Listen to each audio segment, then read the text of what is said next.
W খেলবো বুঝছেন।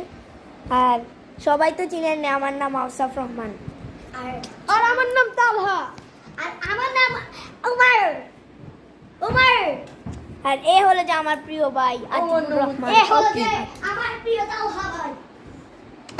এখন আমরা মারপিট করব, ঠিক আছে? তো সবার প্রথমে বড়রা শুরু করো। এখন আমরা মারপিট দেখতেছি। আমার ভাই আর রকসনার খেলা হচ্ছে। আস্তে আস্তে কেন রকসনার রোমান রাইজ উঠে দাঁড়াইছে। এখন রকসনার শেষ করে দিয়েছে। ও রকসনার উঠে দাঁড়াচ্ছে। এখন রকসনার এখন রোমান রাইজে চিপে ধরেছে। গাইস এখন আমাদের মারামারি শেষ। আর পার্ট 2 দেখতে সবাই লাইক কমেন্ট এন্ড শেয়ার করুন।